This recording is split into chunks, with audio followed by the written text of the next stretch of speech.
ভাঙচুর, অগ্নিসংযোগ।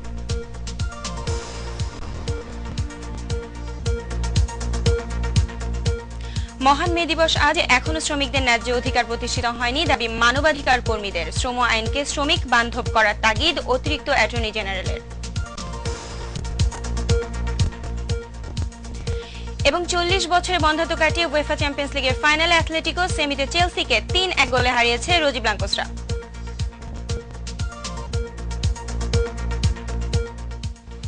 আসসালামু আলাইকুম, আমন্ত্রণ জানাচ্ছি মাই টিভি সংবাদে। আপনাদের সাথে আছি আমি লায়লা নাজনীন। শুনছিলেন সংবাদ শিরোনাম, এবার বিস্তারিত। নারায়ণগঞ্জে অপহৃত 6 জনের লাশ উদ্ধারের পর শীতলক্ষায় মিলেছে আরও একটি লাশ, যেটি কাউন্সিলর নজরুল ইসলামের বন্ধু লিটনের বলে শনাক্ত করা হয়েছে। সকাল 7টার দিকে বন্দর উপজেলার কলাগাছিয়া ইউনিয়নের শান্তিনগর এলাকা সংলগ্ন নদীতে লাশটি ভেসে ওঠে। এর আগে অপহৃত 6 জনের লাশও প্রায় একই এলাকা থেকে বুধবার উদ্ধার করা হয়েছিল। পুলিশ জানায়, আগেগুলোর মতো এ লাশেরও হাত পা বাঁধা ছিল। গতকাল বিকেলে অপহরণের 3 দিন পর নারায়ণগঞ্জের কাউন্সিলর নজরুল ইসলাম ও আইনজীবী চন্দন কুমার সরকার সহ 6 জনের লাশ শীতলক্ষা নদী থেকে উদ্ধার করা হয়।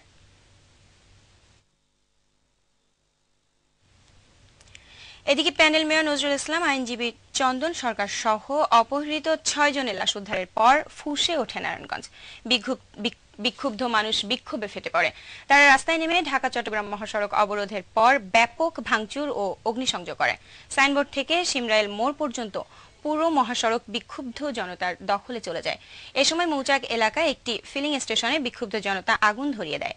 অবরোধের কারণে মহাসড়কে কোনো ধরনের যানবাহন চলাচল না করায় যাত্রীরা চরম দুর্ভোগে পড়েন।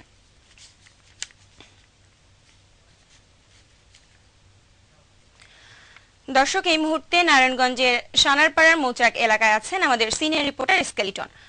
সেখানকার সর্বশেষ পরিস্থিতি জানতে আমরা এখন সরাসরি যোগ দিচ্ছি তার সাথে। লিটন, ঢাকা চট্টগ্রাম মহাসড়কের এখন কি অবস্থা? আর আমরা জানি আজ শীতলক্ষা থেকে আরো একটি লাশ উদ্ধার হয়েছে, তো সব মিলিয়ে সেখানকার সার্বিক পরিস্থিতি আমাদেরকে জানান।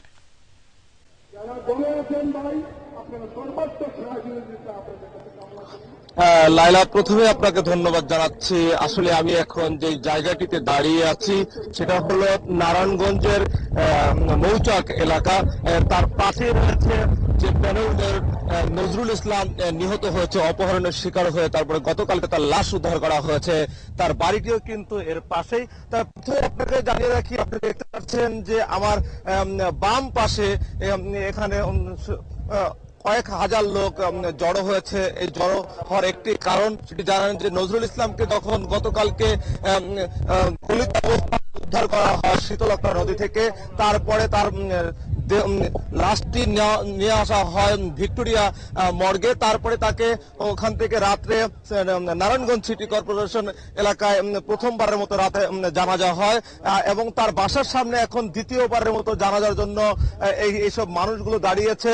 তবে এখানে যে মানুষগুলো আপনারা দেখতে পাচ্ছেন শুধু এখানে কিন্তু নয়, আমি যেই জায়গাটিতে এখন দাঁড়িয়ে আছি আমার পেছনে কমপক্ষে 2 কিলোমিটার দূরে রয়েছে সাইনবোর্ড এলাকা এবং আমার সামনে কমপক্ষে 2 কিলোমিটার এলাকাকে ব্যারিকেড দিয়ে আটকে রাখা হয়েছে যেন কোনো প্রকার কোনো যানবাহন যেন এখানে প্রবেশ করতে না পারে।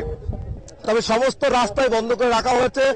এখানকার মানুষ আন্দোলন করছে যে যতক্ষণ পর্যন্ত প্যানেল মেয়র নজরুল ইসলামকে যারা এভাবে নির্মমভাবে হত্যা করেছে বিচার না হবে ততক্ষণ পর্যন্ত তাদের এই আন্দোলন অব্যাহত থাকবে। আপনি জানেন যে গত 27 তারিখে নজরুল ইসলাম সহ 7 জনকে অপহরণ করা হয় একেবারে দিবালোকে। তারপরেই কিন্তু আমরা দেখেছি যে এখানকার মানুষ সোচ্চার হয়ে ওঠে, বিভিন্ন আন্দোলনে জড়িয়ে পরে রাস্তা অবরোধ করে রাখে, গাড়িতে ভাঙচুর এবং বিভিন্ন ধরনের ঘটনায় কিন্তু ঘটেছে। যে কারণে আমরা দেখেছি ইতিমধ্যে এখানকার পুলিশ সুপার, র্যাবের সিও, থানার ওসি এবং জেলা প্রশাসককে কিন্তু প্রত্যাহার করা হয়েছে। গতকালকে আমরা জানি যে 3 দিন পর এসে বিকেল 3টের দিকে নদী থেকে নজরুল ইসলাম সহ রাত পর্যন্ত আমরা দেখেছি 6 জন অর্ধগলিত লাশ উদ্ধার করা হয় এবং লাশের নমুনা যদি আমি বলতে চাই সেটা হলো আমরা দেখেছি শীতলক্ষা নদী থেকে যখন লাশগুলো উদ্ধার করা হয় তখন আমরা দেখেছি অর্ধগলিত অবস্থায় লাশগুলো উদ্ধার করা হয়েছে এবং সবচেয়ে বড় বিষয় হলো যে দুর্বৃত্তরা শুধু তাদেরকে হত্যা করে ক্ষান্ত হয়নি, তাদের সমস্ত শরীরে ইট বেঁধে দেওয়া হয়েছিল যাতে করে লাশগুলো ভেসে না ওঠে। এবং নজরুল ইসলাম, মেয়র নজরুল ইসলামকে কিন্তু আমরা যতটুকু দেখেছি যে তার পেট ভেড়ে তারপরে তার পেটের মধ্যে পলিথিন এই সমস্ত জিনিস দিয়ে রাখা হয়েছিল, তারপরে কিন্তু তাকে উদ্ধার করা হয়। এবং আজকে সকালে আপনি যেটা জানতে চেয়েছেন যে 7 জনকে অপহরণ করা হয়েছিল, গতকালকে আমরা যতটুকু দেখেছি যে 6 জনকে উদ্ধার করা হয়, আজকে সকালে 1 জনকে উদ্ধার করা হয়েছে। তা আমরা যতটুকু জেনেছি যে এই নজরুল ইসলামের দ্বিতীয় জানাজা হচ্ছে এখানে, তার পাশে রয়েছে তার বাড়ি, তার পারিবারিক কবরস্থানে তাকে কবর দেওয়া হবে। আর বাকি যে 6 জন তাদেরকেও তাদের শস্য পরিবারের কাছে হস্তান্তর করা হবে এবং সেখানে তাদেরকে জানাজা হবে এবং সেখানে কবর দেওয়া হবে। লায়লা। লিটন, এই পরিস্থিতি স্বাভাবিক হওয়ার ব্যাপারে প্রশাসন বা আইন শৃঙ্খলা বাহিনীর পক্ষ থেকে কি কিছু জানানো হয়েছে বলে আপনি জানতে পেরেছেন কিনা?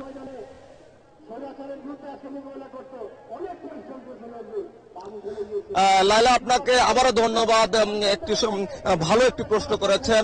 আমরা গতকালকে রাতে দেখেছি যে এখানে যে রাস্তাটি আমার পিছনে দেখা যাচ্ছে, এই রাস্তাটিতে আমরা দেখেছি যে বিভিন্ন পাম্পে আগুন দেওয়া হয়েছে, রাস্তা টায়ারে আগুন দেওয়া হয়েছে এবং পেট্রোল জ্বালিয়ে আগুন দেওয়া হয়েছে। এবং এখানে যে কারণে কিন্তু এই এলাকাটিতে আতঙ্কের সৃষ্টি হয়েছে, সে কারণে কিন্তু আমরা বলেছিলাম যে আইন শৃঙ্খলা বাহিনী আসলে কতটুকু তৎপর সেটি দেখার বিষয়। কিন্তু আজকে সকাল থেকে আমরা যেটা দেখেছি এখানে কিন্তু RAB, police, fire service, answer এবং এখানে সর্বশেষ কিন্তু আজকে আমরা যেটা দেখেছি সেটা হলো বিজিবি মোতায়েন করা হয়েছে।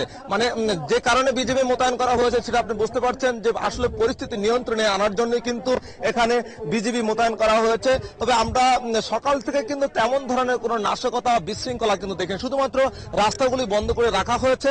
তবে আমরা যতটুকু জানতে পেরেছি আইন শৃঙ্খলা বাহিনীর সদস্যরা আমাদেরকে জানিয়েছে যে হয়তোবা জানাজা হয়ে যাবে, তারপর কবর দেওয়ার সাথে সাথে হয়তোবা তারা এখানকার যে বিশৃঙ্খলা বা যে রাস্তা বন্ধ করে রাখা হয়েছে। আপনি জানেন যে এটি একটি চিটাগাং ঢাকা মহাসড়ক, এখানে দূরপাল্লার যানবাহনগুলো চলাচল করে থাকে। যেহেতু রাস্তাগুলো বন্ধ করে রাখা হয়েছে সে কারণে তারা বলেছে যে হয়তো আজকে তারা তাদের যে পরিস্থিতি সেটা সম্পূর্ণভাবে তাদের নিয়ন্ত্রণে নিয়ে আসা হবে। লায়লা, এই ছিল এখানকার সর্বশেষ পরিস্থিতি। লিটন, আপনাকে ধন্যবাদ। দর্শক, নারায়ণগঞ্জের সানারপাড় মৌচাক এলাকার সর্বশেষ পরিস্থিতি জানাচ্ছিলেন আমাদের সিনিয়র রিপোর্টার লিটন। এখন আমরা চলে যাচ্ছি পরবর্তী সংবাদে। আজ মহান মে দিবস, শ্রমিকদের অধিকার আদায়ের দিন। বিশ্বের সাথে বাংলাদেশেও নানা আয়োজনে উদযাপিত হবে দিনটি। শ্রমের 8 ঘন্টা নির্ধারিত হলেও শ্রমিকদের ন্যায্য অধিকার প্রতিষ্ঠিত হয়নি। মানবাধিকার কর্মীরা বলছেন মালিক পক্ষ এখনো শ্রমিকদের বঞ্চিত করছেন। শ্রম আইনকে আরো শ্রমিক বান্ধব করার প্রয়োজনীয়তার কথা মনে করেন অতিরিক্ত attorney general M K Rahman. Patrick D'Costa report, ক্যামেরায় ছিলেন তারিকুল ইসলাম খোকন।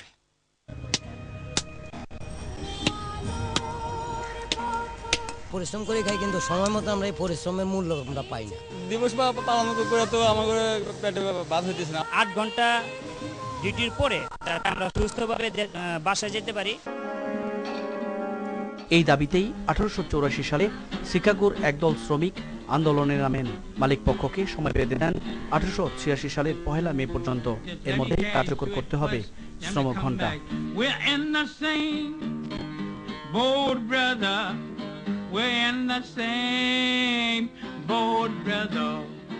কিন্তু কালক্ষেপণ করেও রাজি হয়নি মালিক পক্ষ। অবশেষে 4 মে রাস্তায় নামেন শ্রমিক সমাজ। শিকাগোর হে মার্কেট স্কোয়ারের সামনে জড়ো হওয়া শ্রমিকদের উদ্দেশ্যে বক্তব্য রাখছিলেন আগস্ট স্পিচ। ঠিক সে সময় করে বোমা নিক্ষেপ করে পুলিশও পাল্টা গুলি চালালে নিহত হন 11 জন শ্রমিক। সেই থেকে পালিত হচ্ছে 1 মে শ্রমিক দিবস। দাবি আদায়ের আন্দোলনের 128 বছর পেরিয়ে গেলেও আদায় হয়নি শ্রমিকের ন্যায্য অধিকার। যারা ব্যবসা করছেন তারা মুনাফাটাই তাদের বড় করে দেখছেন। শ্রমিকদের স্বার্থ রক্ষা, শ্রমিকদের জীবনের নিশ্চয়তা, খাদ্যের নিশ্চয়তা, স্বাস্থ্যের নিশ্চয়তা, এইগুলো তারা দেওয়াটা তাদের মুখ্য বিষয় না। মে দিবসের যে তাৎপর্য সেটা যদি আমরা এস্টাবলিশ করতে যাই সেক্ষেত্রে আমাদের মন মানসিকতা চেঞ্জ করে শ্রমিকদের স্বার্থ রক্ষার ব্যাপারে চিন্তা করতে হবে।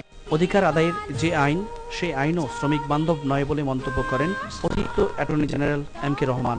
শ্রমিকদের প্রতি মালিক পক্ষের যে অত্যাচার, নিপীড়ন, নির্যাতন, এটা কিন্তু যে কমে গেছে তা বলা যাবে। আইনটাকে যুগোপযোগী করতে হবে, শ্রমিকদের স্বার্থ রক্ষার স্বার্থে আইন প্রণয়ন করতে হবে এবং যে আইনটি আছে লেভেল ল, সেটাও শ্রমিকদের স্বার্থেই প্রয়োগ করতে হবে। গায়ের ঘাম না শুকাতে শ্রমিকরা এখনো পাচ্ছেন না তাদের প্রাপ্য, অথচ তাদের রক্ত পানি করা ঘামেই গড়ে উঠেছে আধুনিক সভ্যতা। মাই টিভি, ঢাকা। এদিকে মে দিবস উপলক্ষে আজ গাজীপুরের ভাওয়াল বদরে আলম সরকারি কলেজ মাঠে শ্রমিক সমাবেশে ভাষণ দেবেন প্রধানমন্ত্রী শেখ হাসিনা। জাতীয় শ্রমিক লীগ এ সমাবেশের আয়োজন করেছে। সমাবেশকে সফল করতে জেলা আওয়ামী লীগ ও অঙ্গ সংগঠন ব্যাপক প্রস্তুতি গ্রহণ করেছে। প্রধানমন্ত্রী নতুন উদ্দীপনা, লোকালি শ্রমিক জনতা অংশগ্রহণ করবে বলে আশা করছেন আওয়ামী লীগ নেতাকর্মীরা। গাজীপুরের ইতিহাসের সর্বকালের সর্ববৃহৎ সমাবেশ। আমাদের খেলার সংবাদ। দীর্ঘ 40 বছরের বন্ধ্যাত্ব কাটিয়ে অবশেষে উয়েফা চ্যাম্পিয়ন্স লিগের ফাইনাল নিশ্চিত করেছে দারুণ ফর্মে থাকা অ্যাটলেটিকো মাদ্রিদ। সেমিফাইনালে গোলশূন্য সমতায় শেষ হলেও ফিরতি লেগে হোসে মরিনহোর চেলসিকে 3-1 গোলে